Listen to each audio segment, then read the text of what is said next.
Okay. Which country did AC/DC originate in? For the rock Scotland? and roll heads. Close. It was Australia. So not Yeah, see, it's very one of those close, where, like, but- I know I should know that.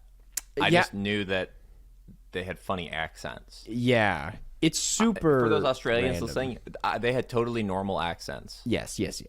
Not to offend any Australian listeners out there. that's like 85% of our listeners. Weirdly, yeah. It's after that It's Kangaroo not Jack but it's a episode. lot. Yeah. Yeah. They Things were really like, took off. They love Australian cinema. Yes. Yeah. Kangaroo Jack. And that and Elvis, because Elvis was Yeah. made by an Australian director, I think Baz Luhrmann? Yeah, I think he's Australian. Interesting. I have a trivia question for you. See. What? And this is based on the movie Banshees of Inisherin Yep. that we watched for The this. bed sheets of Ed Sheeran, yes. Yeah, exactly. Which boy band did Colin Farrell audition for in his youth? Oh, whoa. Or I guess it's an Irish musical group Oh my god. that he unsuccessfully auditioned for. I have no idea. I don't even. I'm trying to think of any Irish music group, and I You can't. would have never heard of them. No. This is honestly, I wanted to come up with a question for you, and this is the first one, and it's way too hard. I'm gonna say I'm just gonna pretend like they're Irish and say 5 Seconds of Summer. No, the correct answer is Boyzone. I would have never said that. That is so funny. Boyzone. How many listens do you think their top song on Spotify has? I'm gonna say like 200,000 tops. Boyzone. Or oh my god, I'm looking at them. Yeah, 84 million? Oh my god, is it No Matter What? Is that the big one? Because that's No, what that's it the is. Picture of You. Is Picture the of big You. one, and then What No the Matter hell? What is second biggest. They have like a bunch of songs that are popular. Can you imagine if Colin Farrell was in this band? It was in Boyzone. A very different career path. Still successful though. That's hilarious. Yeah, no, he's definitely doing okay, all things but that's crazy. Never heard of them. Wow. Good for Boyzone for the success. Well done, Boyzone. It is New Year's. Wait, do you think that our podcast should have been called Boyzone? yeah. That would be so funny. Welcome to the Boyzone. Well, your old one was what was it called? The Borslow Zone? Yeah, there was so pretty like close. 2 episodes of it. Yeah. Ever. Now, I do kinda stand close. by the first episode of that being good. Yeah. I remember I listened to it before we became, because I was Yeah. like, I want to see what Jeff is used to. Yeah, it was And I where like, Jared, my brother, and I taught. The concept of it was smart, I think. It was, Yes. we taught you how to do things that we ourselves did not know how to do. So it's like we just You figured it out. learn in the process, yeah. Exactly. Everyone's learning together. But honestly, that was not what it was about at all. It was a joke. Yeah. And it's, if you find it somehow, your ears will be pleased. Yes. By the Borslow brothers. That sounds weird. I don't That like does how sound that sounds. that sounds a little off. I'm not gonna lie. Yeah, let's. Yeah. It's New Year's Anyways, Eve. how was your week? It was okay. Holidays. We don't need to get into. You're back in Chicago. I am back in Chicago finally. Nothing like that interesting to say about the holidays, other than this anecdote that I guess I want to bring up. I guess it's like a sort of funny thing. I brought up to my friends. I watched The Fabelmans with my parents, and at the end they were like, "So who was that supposed to be?" Because it ends with a young Steven Spielberg meeting John Ford, and so my parents were like, "So who was that?" And I was like, "Oh, so that was John Ford." I thought they made that pretty clear, and my mom was like, "Oh, well, I don't even know who that is." So and I was like, "All right, great." Well, that's how that screening went over. Resounding success. Yes, but they did really love another movie we watched together. But I'm jumping ahead of myself. It's the one we're talking about today, but we're not ready to get into that yet. Not quite, but how was your holidays, Jeff? Before that, okay, the sweater you're wearing. Okay, the sweater, yeah. It's phenomenal. For the listeners at home, it's a black sweater with a bunch of flowers over it. But thank you. Very vividly colored flowers. Yes. Thank you for complimenting the sweater. I got it at, I'm forgetting the name of the store, but it was at a mall in Minnesota, not the Mall of America. It was called the Galleria. And do you know who Young Gravy is, Jeff? No. Okay, never mind. He's a rapper from Minnesota, and when I went to buy the sweater, I was looking at it, and then like some teenage kid that worked at the store came up to me and was like, "Hey, Young Gravy bought that like 2 days ago," and I was Did like, that sell you on that? Okay. Well, I was already kind of like, I want this sweater, and so I got it, and then like 3 other employees were like, Young Gravy got that, and every bone in my body wanted to be like, well, I'm a bit of a figure. I'm kidding. I would never say that. I would never. I made that joke to my dad, and he was like, "If you said that, I would kill you." And I'm like, "Dad, I would never say that." That would have been hilarious. It would have been kind of funny though if I did. Yeah, you should have been like, "Hey, next time someone's looking at the sweater, tell them that Kirsty just bought it." Have you heard of Letterboxd? Because that guy got this sweater. The number one, the guy whose profile is just the color green. Yep.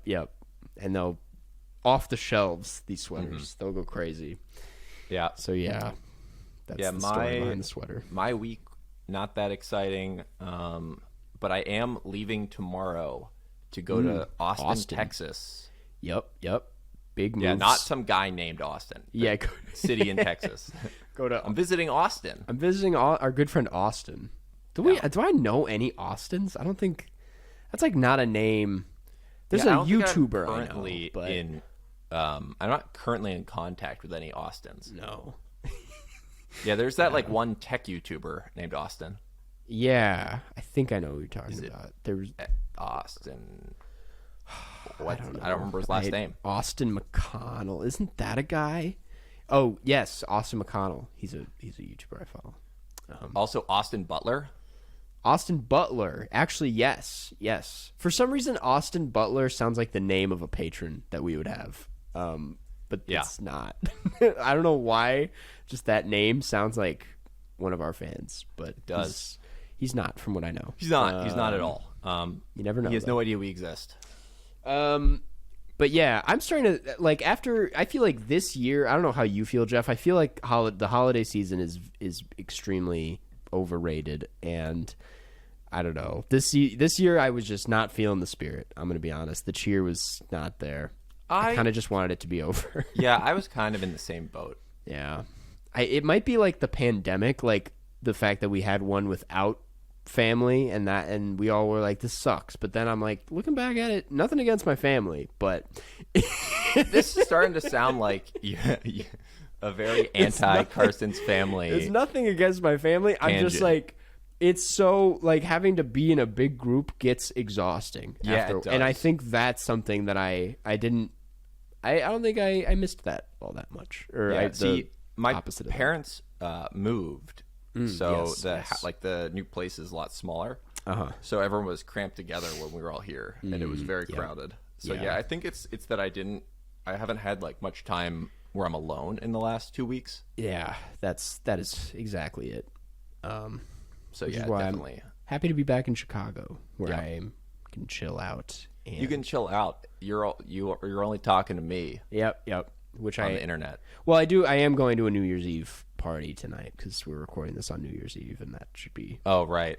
And I don't know, what are your thoughts on New Year's Eve? Because I've kind of been getting people's takes on it. It's a complicated holiday. I don't care. Yeah. Okay. Yeah.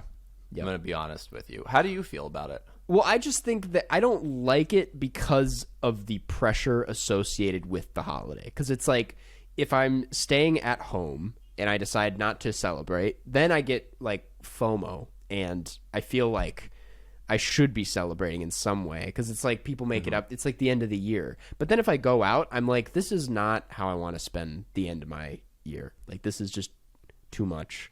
So it's just like, I feel like I never have a satisfying New Year's Eve, and that's how I feel. I just like, it's a weird amount of pressure put onto holiday, because like 4th of July is the one where I'm like, yeah, I could be out celebrating, but like, it's 4th of July, and like, I don't really feel like it. So, but like New Year's Eve, because it's like, it's the end of the year, you feel like you got to do something. And so anyway, I am going to do something. Yeah. It's what this came out to be. Yeah. It's kind of a downer discussion by us. I didn't mean for it to be a down. I was just giving my 2 cents on I think it's the holiday. This whole last like couple weeks has really drained both of us. Yeah. I'm like so excited to just get back to like January, even though I usually hate January. Like, it'll be nice to kind of just settle in. Yeah. The lighting makes me look like I'm in a freezer right now. I look like kind of freezing cold. At least you have a sweater on. Yeah. Got to do something about that.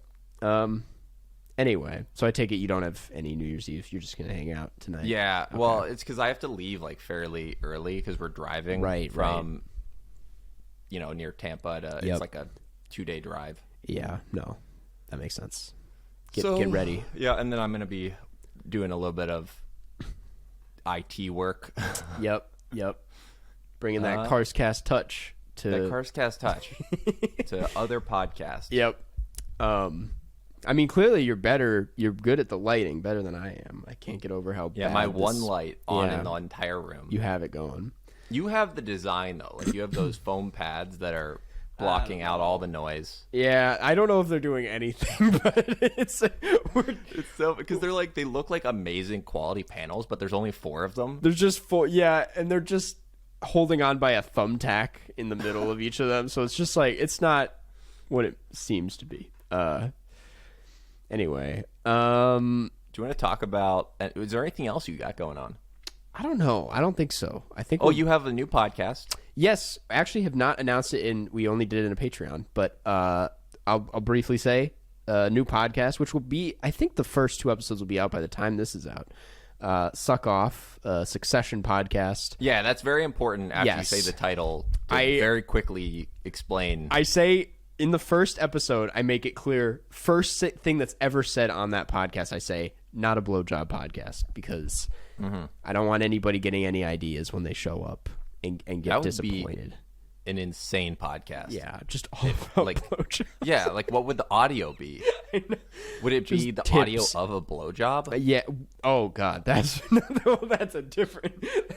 I thought it would be about the topic of that for an entire podcast. Yeah, mine was kind of more of an avant-garde. That situation. was more like that would be very interesting. The Patreon for that would be insane. I don't even want to think about the perks. I mean, the patrons for that one would be suspect. Odd. I don't think we would do a hangout anyway for that one. Yeah, no, not doing any hangouts for that one. No. Just to be clear, I'm not in this podcast. No. It's unclear who's recording this podcast. Yeah. A new guest. It's being recorded every covertly. week. Carson was not even aware it was happening until after the fact. But no, your actual Succession podcast is with your good friend. My good friend Christian Borky, who she also has a pretty successful, critically acclaimed podcast called Busted Business Bureau, where she like busts businesses and gets in I was on one of her episodes a few months ago on Cars for Kids, because cars spelled like my name. Well, yeah, it's like your name. But it's a great podcast. It's extremely well researched, and because she seems to know business more than I do, she is there to explain the business of Succession, because sometimes it is like another language and I don't understand what's going on, and I'm there to give my film analysis. And we're also both just like massive fans of the show. So, and I'm like, the thing is, there isn't and this is the last thing I'll say, there isn't like a Succession podcast that isn't the official HBO one. So I was like, I feel like I'm like one of this show's biggest fans. I gotta do it. I gotta do it. I agree. So you have to. be on the lookout for that. You're the party you had. I had a party about it. And it was like incredibly themed. Yes. It had very niche references to the show that it would only make sense if you had seen a few episodes. It was hard to explain to people what some of it meant, but I was like, trust me, if you know, you know. Yeah, I did not know because I still you did not know. But now that this podcast is coming out, it gives me a good reason to start. Exactly. And that's my way of saying, if you're like Jeff and you've never seen the show, perfect time to jump into it because you can listen to our episodes after the show. And if you're a big fan of the show, great place to be too. So suck off. I'm not telling you to do it. I'm just saying. Let's okay. We'll do. Noted. I'm trying to think of a segue. In this, if we were in the universe of the movie we were talking about today, it would be called Feck Off. Not right. So speaking of that, today we're talking. Did you have anything else to say? I forgot to. No, okay. I didn't. Not after that. Not after that. Today we're talking about the Banshees of Inisherin. This was a movie. I caught it TIFF. Jeff did not get a chance to catch it. But it's on HBO Max. I caught it on HBO Max. Yes. My best friend. Yeah. And we'll just get right. It's a new movie by Martin McDonagh, who directed 3 Billboards Outside Ebbing, Missouri, and In Bruges. Those are the 2 that I've seen, at least. Mm-hmm. Yeah, I've only seen In Bruges. Yep. Which is a funny one to see because it's the same 2 guys. Yeah. And it's a new film, and the synopsis reads, on a remote island off the coast of Ireland, Patrick is devastated when his buddy Colm suddenly puts an end to their lifelong friendship. With help from his sister and a troubled young islander, Patrick sets out to repair the damaged relationship by any means necessary. However, as Colm's resolve only strengthens, he soon delivers an ultimatum that leads to shocking consequences. Which they are. It does not disappoint. They are kind of shocking consequences. And they are consequences. Yeah. It's actually, that's one of the better synopses. Well, I was thinking that because I'm like, when I tried to convince my parents to watch it, it is kind of a tough sell of a movie because I'm like, it is literally just about this guy telling his friend he doesn't want to be friends anymore. But it is a surprisingly very entertaining movie. Yeah. And now the rest of my family had seen In Bruges. Okay. So they were sold on that. Yeah, they were on board. Okay, nice. The thing about it, because I kind of went in knowing that it's the same cast, when I saw it at TIFF and knew nothing about it, I was like, so I'm kind of expecting In Bruges. And the thing about In Bruges is there's a lot of violence that kind of I was expecting in this. And this has it, don't get me wrong, but it's not the level that I was. So I was like very kind of put off at first because I was like, where is this going? And then when it was over, I was like, oh, that was it. And and it wasn't as not in a way that I was like, I don't feel satisfied, but I was just like, that was like just very mature for what I expect from this director because this is just a very different kind of movie. Right, it was than not In Bruges. gratuitous violence. It was very specific violence. Yes.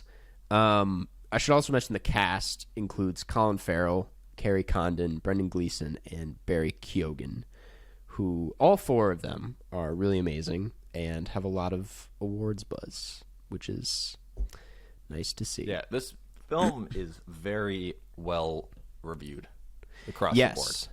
And I mention that because right now, as a little Oscar part of this, the 2 big frontrunners for Best Picture are The Fabelmans and Everything Everywhere, and I have quietly been like, I feel like Banshees would come up and take it because I'm like, it is a movie that I don't think anyone dislikes. Like, everyone I know that has seen the movie seems to really enjoy it, and I just think that now is enough. I'm gonna say something. Okay.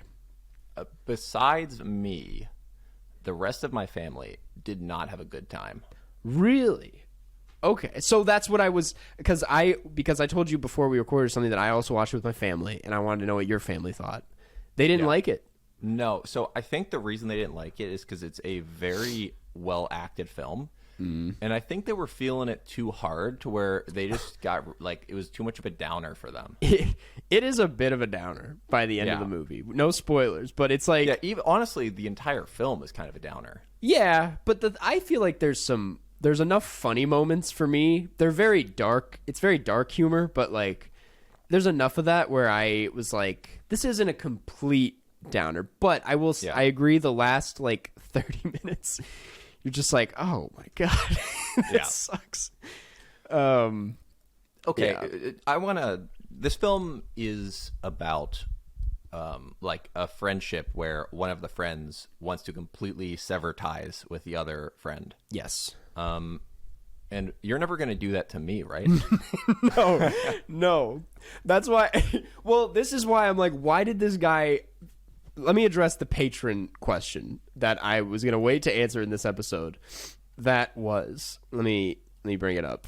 Now that this is from Rakakuni. Now that you've seen the Banshees of Inisherin, which one of you is Patrick and which is Colm?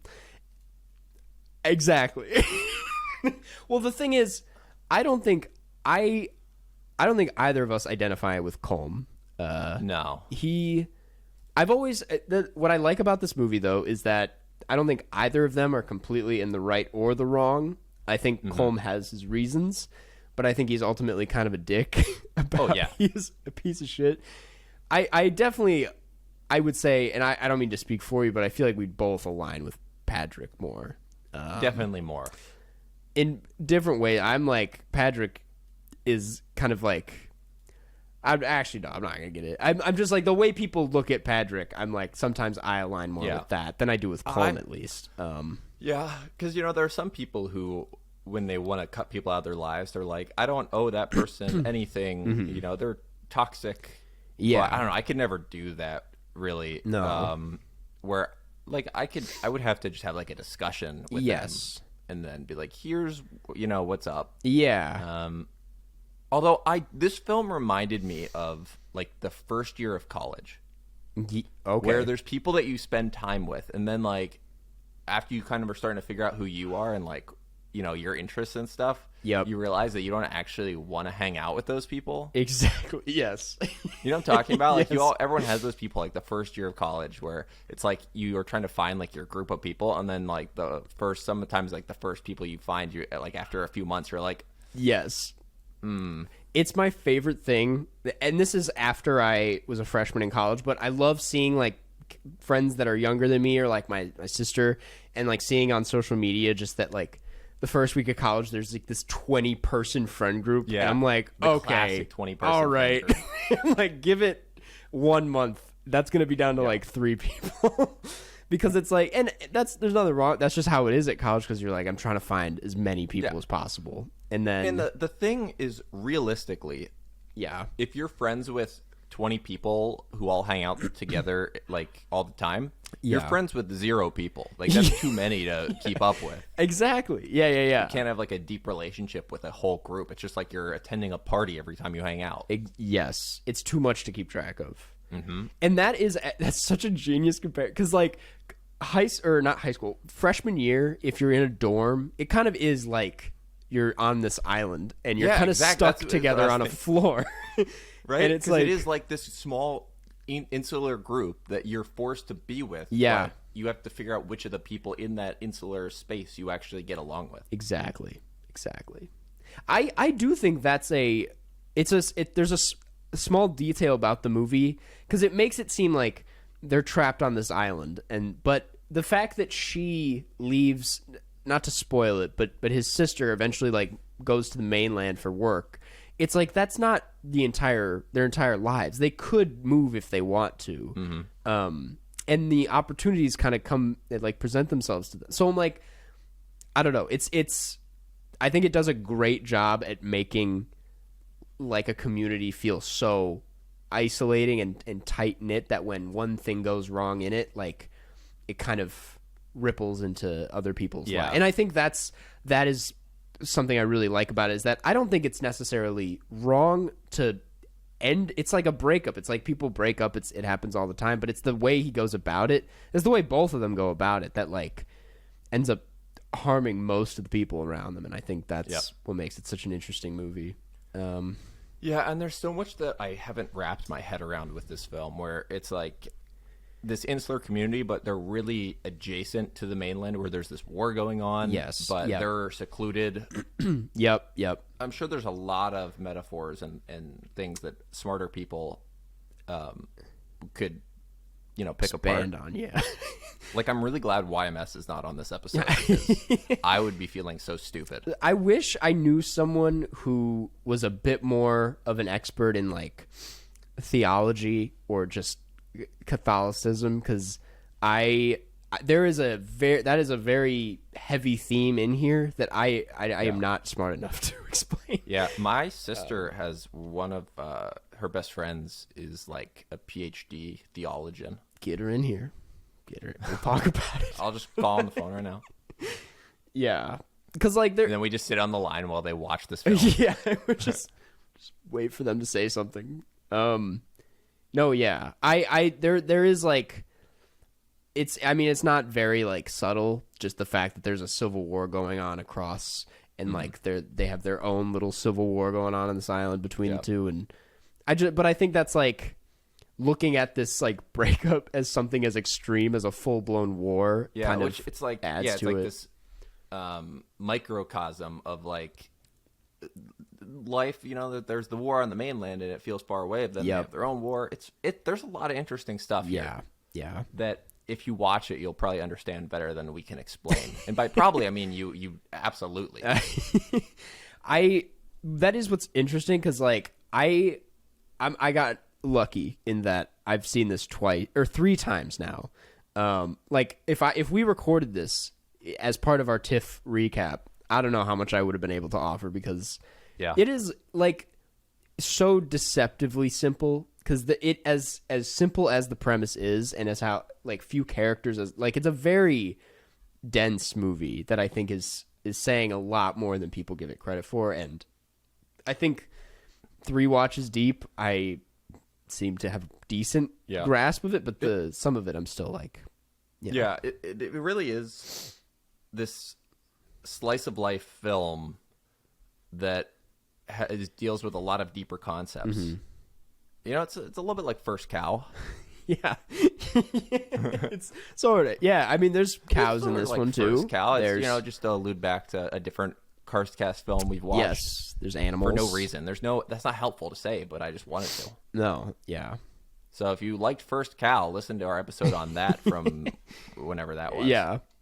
I love the performances in this movie. Yes. They're all specific. I mean, the 2 main guys are great, but Barry Keoghan as Dominic is so good.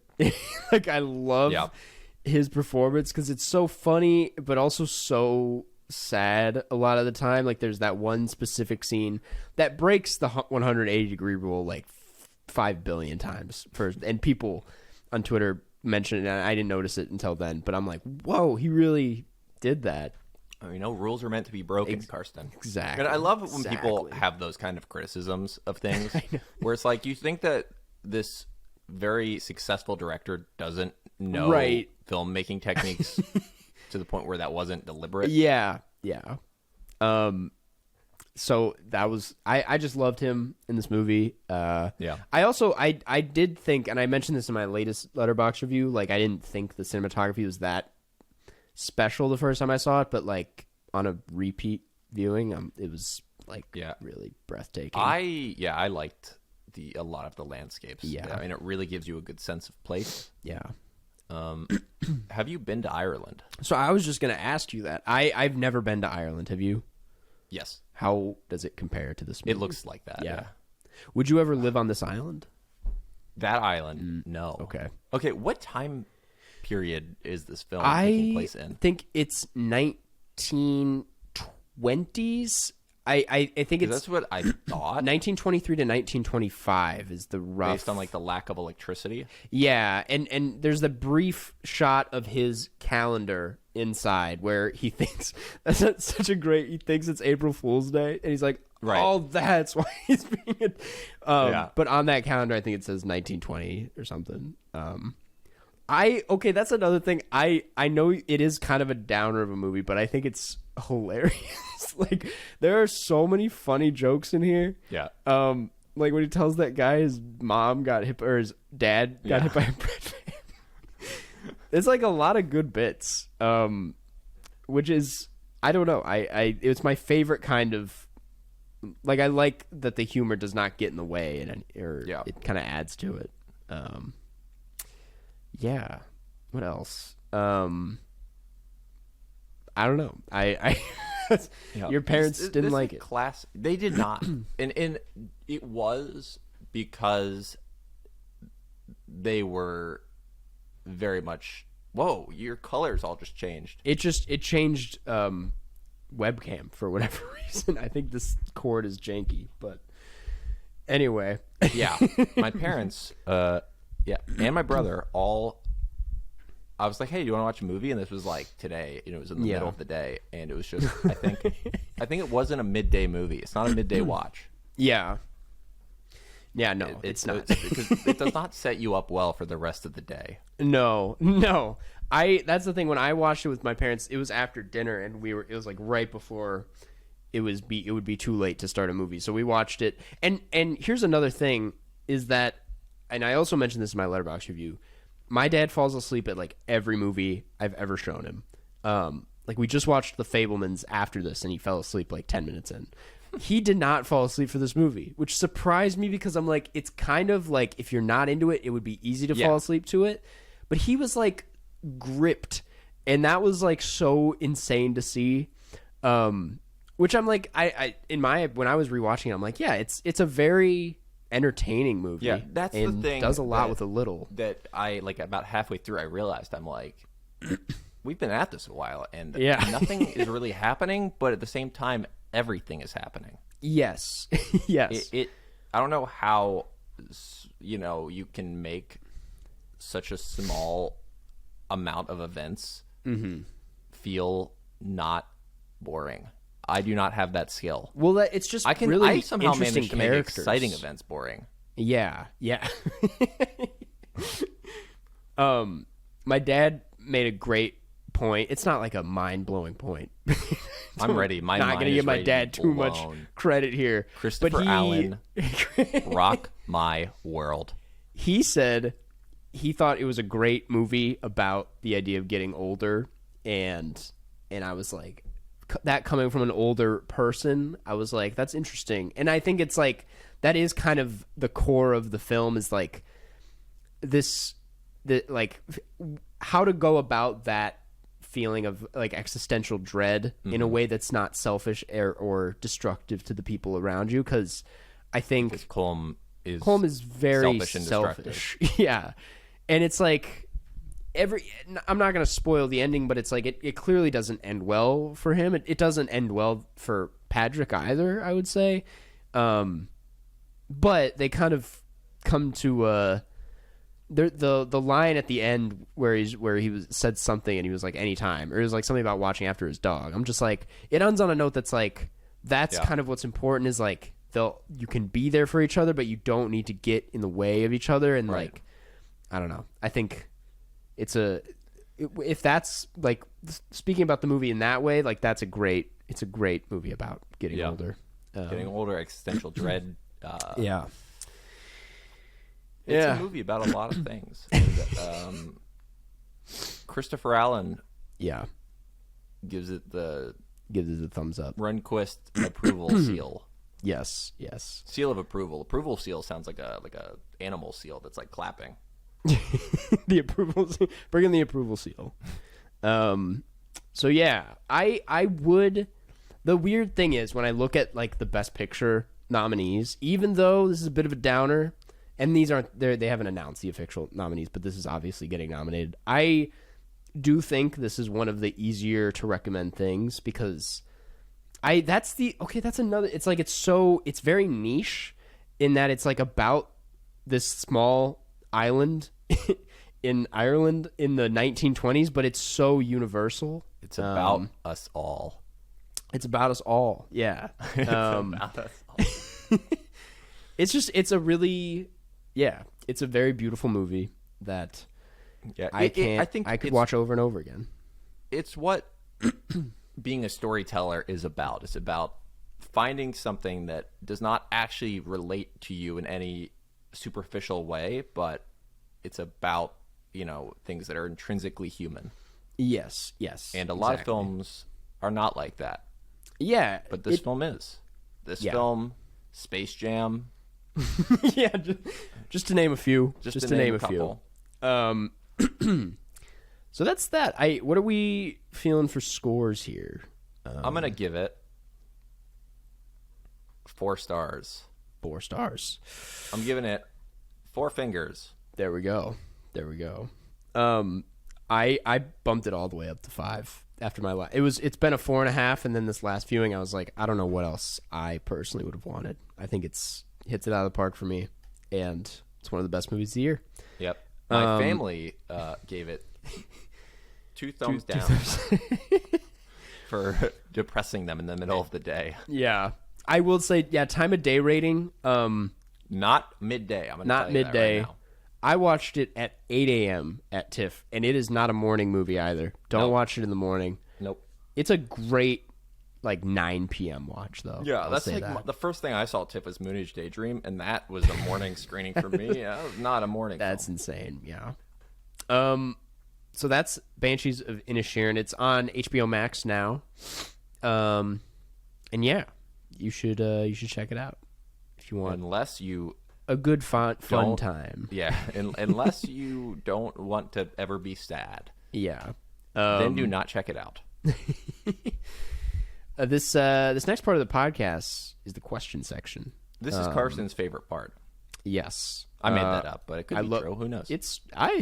I always love reading the questions that you guys have for us. And these come from the Carscast subreddit, r/Carscast.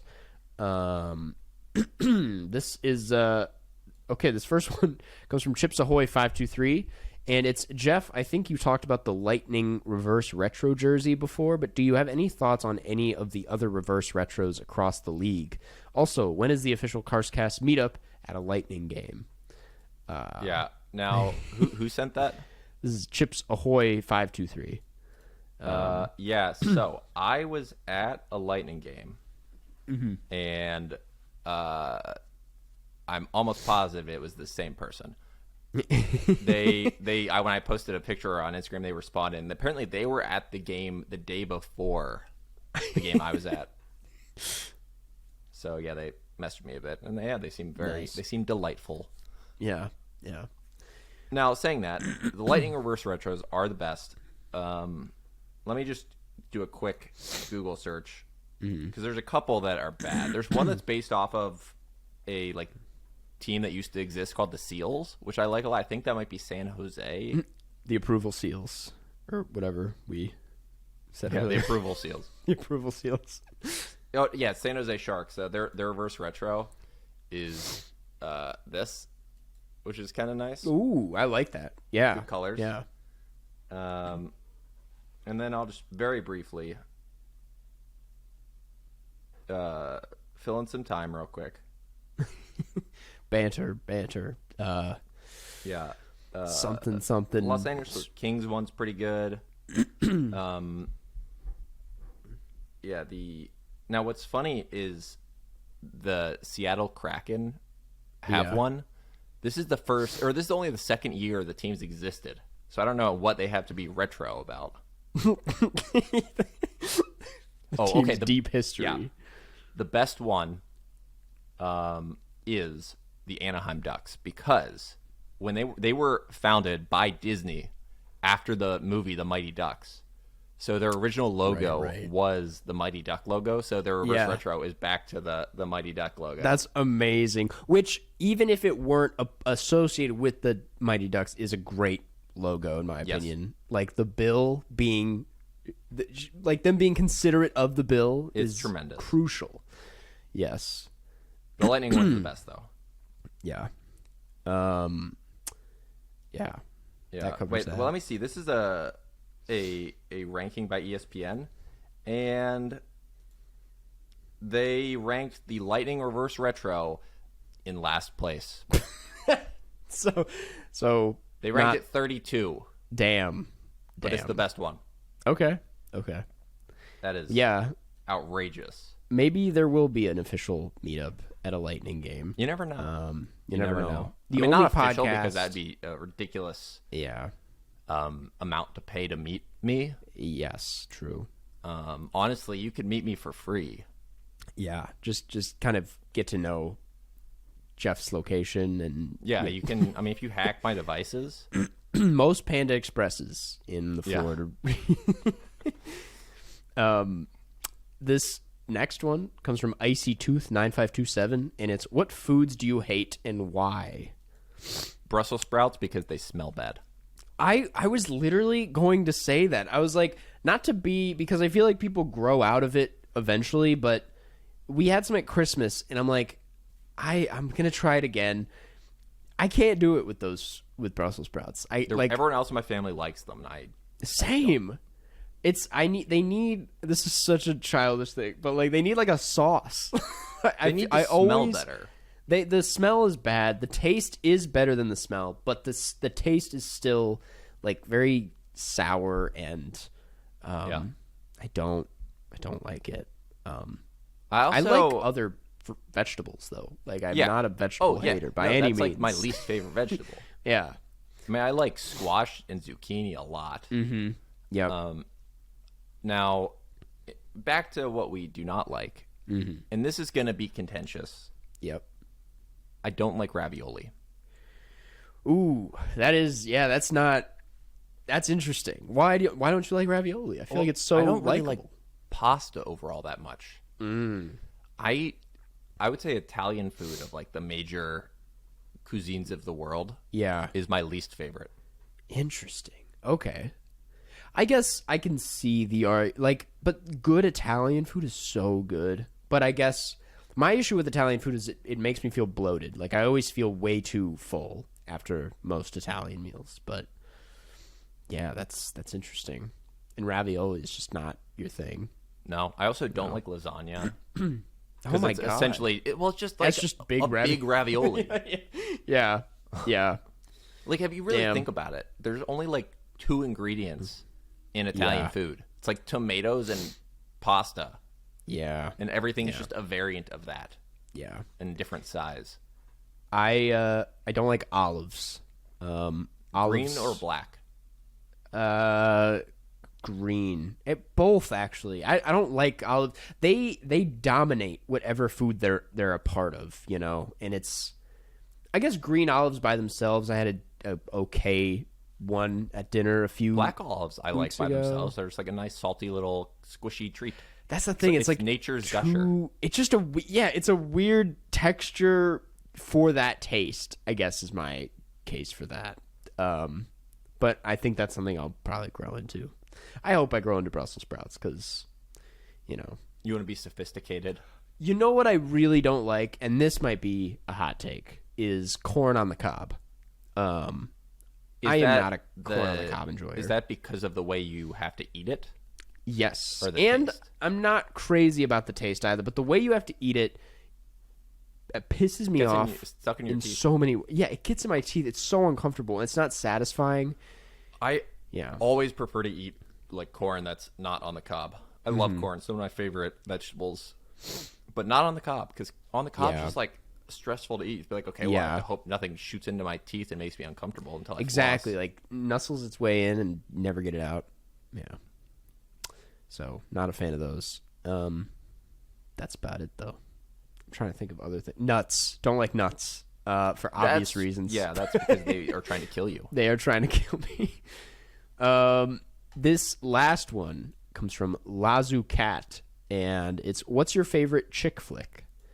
I got a few, because I grew up mostly watching my mom and my sister's movies that they pick, so I've just grown up on a lot of chick flicks, and I'm a big fan of Legally Blonde. That's a good one. It's a great movie. Mean Girls, if you can count that, is fantastic. And Devil Wears Prada. I've never seen Notting Hill. It's essential. Again, I've said this a long time ago on this podcast. Yeah. It is like the most essential 90s rom-com. Yeah, it's got Hugh Grant and Julia Roberts. Yeah, it's the most 90s rom-com you can possibly imagine. Oh man, I think I've definitely walked in on it. Like I've definitely watched I didn't watch them watch it, but I watched it with I was about to be like, I've watched my family watch this. But no, okay, yeah. Maybe I'll give this a full watch. I haven't seen it in a long time. Notting Hill. Maybe we should do Notting Hill for an episode. We should. It's on the Roku channel. Fuck it, let's do maybe we should do Notting Hill. Yeah. Oh God, there was one other, but I wouldn't count Election as a chick flick. It's just Reese Witherspoon. Yeah, it's not really a chick flick at all. It's Matthew Broderick. Yeah, I just film, if Reese Witherspoon's in it, I'm like that's not true at all. She just is an icon in the genre. Yeah, I guess those are my picks. And are you excited for any January releases?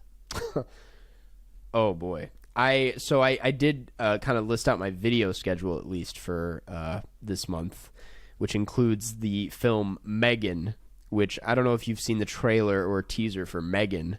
I feel like I have. It's the one about that robot girl. Yeah. It's like female Chucky. Yeah, I have seen that. I am pumped for Megan. Yeah, that looks crazy. Like a blast. So I'm looking forward to that. Cocaine Bear doesn't come out until February. February is a pretty big month. Yeah, there's going to be that. There's going to be the new Magic Mike. Yeah, so Megan, the thing about January is it's famously just a terrible month for movies. But there's a lot of like, I'm late to the party Oscar movies like Babylon I haven't seen yet. That's a big one I'm going to see. Yeah. And Puss in Boots 2, apparently. Apparently it's great. So looking forward to Puss in Boots 2. It's being advertised everywhere. Yeah, and for good reason. It's like I saw the trailer and the animation style is like very interesting. So yeah, were you a big Puss in Boots 1 guy? I've never watched Puss in Boots 1. So now I have to I did. You did? What? Of course I did. What? It's like way past that 2011 Puss in Boots. I don't remember where I watched it, but I absolutely watched it. That's so funny. Because like Shrek, yeah, but the Puss in Boots spinoff. Yeah. Interesting. Was it good? I remember it being entertaining. Okay. Then maybe I'll watch the first Puss in Boots. I remember liking it more than I liked the most recent Minions film. Oh, okay. That's not that. That's not saying that much. I'm just trying to gauge like films that you've seen that are that similar type of film. Interesting. Guillermo del Toro is one of the voices in it. Anyway, that's so I don't know, that was not anything, but yeah, thank you for that question. I was gonna ask, do you have any New Year's resolutions? New Year's resolutions. Yeah, I have never had a New Year's resolution. Yeah, it's always. I was just talking to my friends. It's like kind of setting yourself up to be disappointed in yourself. Yeah. I like to make it like a goal rather than a numerical, right. Like read this amount of books. Or me personally, I want to just in general bike more. I didn't bike at all this year. I mean, I did, but I didn't bike nearly as much as I wanted to. That's tough because you live in Chicago and it's the winter. So it's a tough thing where you have to like really hold on to that until it gets warmer. But I do. Oh, I forgot I'm not using that. I do have my bike in the corner, set up for indoor training. And then okay, you could do that then. I can do my indoor thing. You're 10 steps ahead of me. Yes, and friend of the pod, Brandon Hoig, is trying to convince me to do more indoor biking because he said he's trying to help me out because I'm like I can't do it, and he's like, you just have to suffer, which is not good advice. It does not make it any more enjoyable. Yeah, that's not great advice. But that's my I want to bike a lot more this year. Anyway, and that does it for questions. Mine is that I'm going to watch Succession. There we go. Boom. Great. Gives me a whole year to do it. Yes. Amazing. 2 great resolutions. This wrap up. The next part is our wrap up. And we started off by announcing next week's film, which what are we feeling? Is it Notting Hill? It might be Notting Hill. Let me see what it's on. Because this says Roku channel. It's on Netflix. It's on Netflix. Oh, wait. Okay, that's still an option. Yes. But the documentary that just came out today on HBO. This Place Rules? Yes.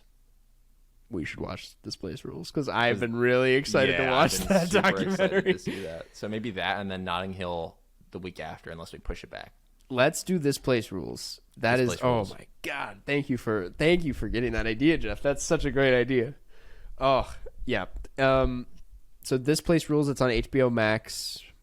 There's much to say about it that we'll talk about in the next episode. And honestly, this film will be very eye-opening to our non-American yeah.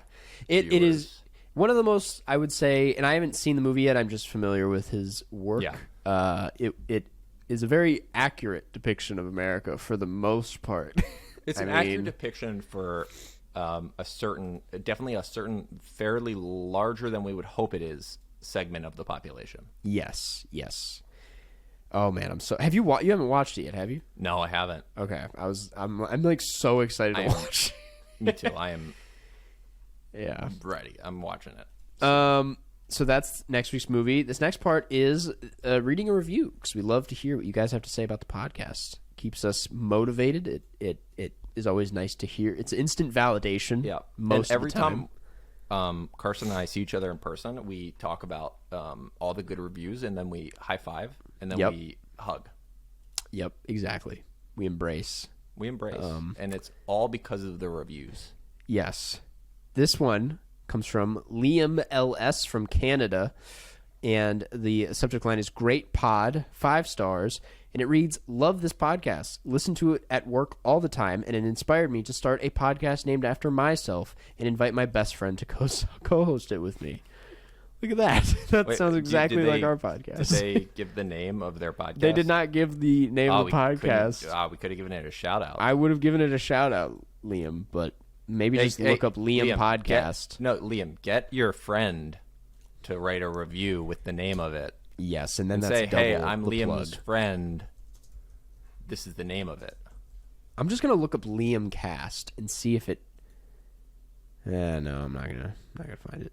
Well, Liam, we would love to plug your podcast. Anyway, this next we'll part only charge you like $30. Exactly. Well, it does not come for free. It does come for free though. Yes. Also, on that note, please, if you have thoughts about the podcast or want to have your review read, leave a review. That was our most recent review, and if you don't leave a review, we will not have a review for next week. So, leave a review. Yeah. This next part is thanking the patrons over at patreon.com/Carscast. It's also this is a great part. You're really good at reading names on a list. It's one of your underrated qualities. Thank you. I don't know what that's about. Do you think you could add like a different rhythm just to show your flexibility? Yes. Could you kind of like do like a different cadence or something? Yes. All right, let's do it. I'll figure it out. Take your time. If you want to be I'll think about it while I explain. The Patreon is a great place to go to support us. Well, and you can get exclusive access to bonus episodes, Q&As, shout-outs at the end of every episode, which I'm about to do, and monthly Zoom hangouts, which we've said it before, we'll say it again, like some of the most enjoyable perks of us doing this podcast is being able to talk to you guys every month on Zoom. Yeah, the last hangout was really fun. It was a great time. We play GeoGuessr, and we have a great time doing it. We talk about movies, we shoot the shit.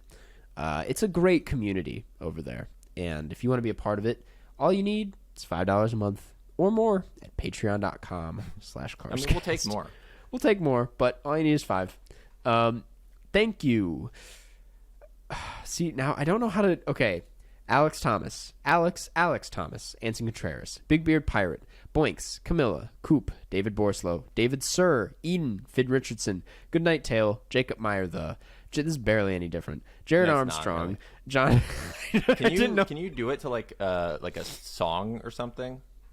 I'm not gonna sing if that's what you're asking me to do, but oh, okay. Let's go in reverse. Let's just do it from the bottom up, because I never do that. That's the most I can switch it up. Thank you, Zoe Hernandez McDonald, Yusef A, Wiley Todd, Wes Kinley, the raccoon from Airbud's 7th Inning Fetch, Taylor's version, Supercalifragilisticexpialidocious, Smitty Werbin, Jagerman Jensen, Stella Perry, Sean Kenny, Sam Farr, Sam, Ryan M, Riley Ost, Rakakuni, Queen of Staten Island, Pasta, Noah Wooten, Monroe Page, Michael Rennie, Mary Lee Borslow, Martin Deff, Maddie Robertson, Lukewarm, Levin, Jar Jar is the best Star Wars character. Let's change Google search results for PTA, Leonard, KDT, John Van Hout, Jared Armstrong, Jacob Meyer Goodnight Tale, Finn Richardson, Eden, David Sir, David Borslow, Coop, Camilla, Boinks, Big Beard Pirate, Anson Contreras, Alex Thomas, and lastly, Alex. You actually did that more flawlessly than normal. Well, it's because I slowed down. I did it. Yeah. Usually I'm like, blah, blah, blah, blah, but that was, sounded like a turkey. Blah, blah, blah, yeah. You'd probably kill it with kids on Thanksgiving. Probably. Nah, not really. I told you never mind. It's the story of when I went to volunteer at the elementary school and helped kids carve pumpkins, and we took a picture of me with the kid, and then on Twitter I photoshopped it so that we were holding my head, and my head was the pumpkin. And then the dean of the school called me into his office, and he was like, "You need to take that down right now because that kid does not know he's on Twitter." And I was like, "Fuck, okay." Oh my god, that's so I'm funny. Not great with kids. That was Halloween. Anyways, we had a fun year hanging out on the Carscast Moviecast. I hope everyone has a great upcoming year. Yes. And we will catch you. You have anything else to say, Karsten Rundquist? No, just, thank you for a great year, and we'll see you guys in 2023. On the New Year flip side. New flip side.